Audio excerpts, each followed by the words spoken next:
thank you for coming out here. I would just like you to introduce yourself and what you do before we start the interview. Certainly. My name's Michele Laboda, and I work at North Kitsap Fire and Rescue. My official title is Prevention and Community Services Specialist. It's a mouthful. And it actually is a lot of things comprised in that title. All right. When you were about 15 or 16, where were you? Where was I? I grew up on Bainbridge Island and was educated actually in Tacoma. And at that time I wanted to be an airline pilot. How did you get into fire and rescue, and what age were you around that time? Actually, rather late in life. I got into the fire service when I was 35. Sort of accidentally. I was working in another job that had me going to the fire department to do some research about healthcare reform. And when I rode along with the ambulance crew, I thought, wow, this is awesome. It's meaningful. We're helping people. The crew is fun to hang out with. We made great food to eat.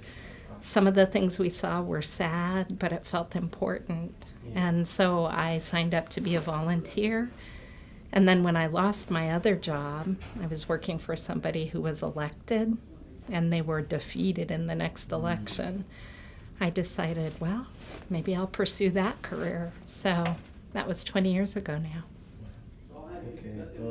And what kind of schooling did you do for that, and how long? Most firefighters nowadays have either an associate's degree or a bachelor's degree. The associate's degree, there are programs at a couple of community colleges locally in fire science that can help you compete for sought-after jobs in the fire service. Okay. And the department you work in specifically, is it dangerous at all?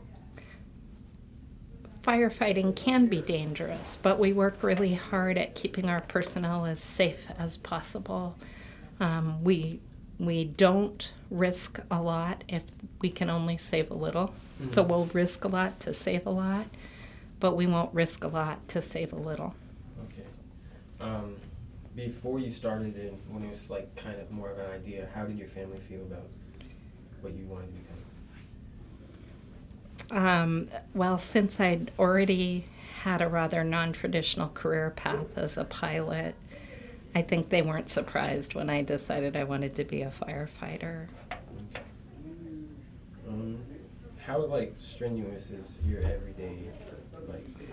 The actual firefighters' work is very strenuous, often in short bursts of time. Fighting fire is very hard work, and it's important to say that I don't do that part anymore. And part of the reason why I shifted away from actual firefighting was I didn't feel I was able to maintain the physical strength and conditioning necessary to do the job. So, yes, it's very strenuous, and our people spend a lot of time staying in shape so they'll be ready when that strength is needed. How protective is your safety gear? Very protective. The helmet protects us from falling objects. It also keeps the water from hitting us, which is useful, or going down the back of our collar. The back of the helmet is longer than the front, and that's specifically to keep stuff from dropping down this thick collar. The gear itself has multiple layers that are fire resistant. Nothing's fireproof, but they're fire resistant. We have steel toes and steel shanks in our boots to protect us from sharp and other damaging things that might be on the ground we walk across. Would you say you're happy with your job?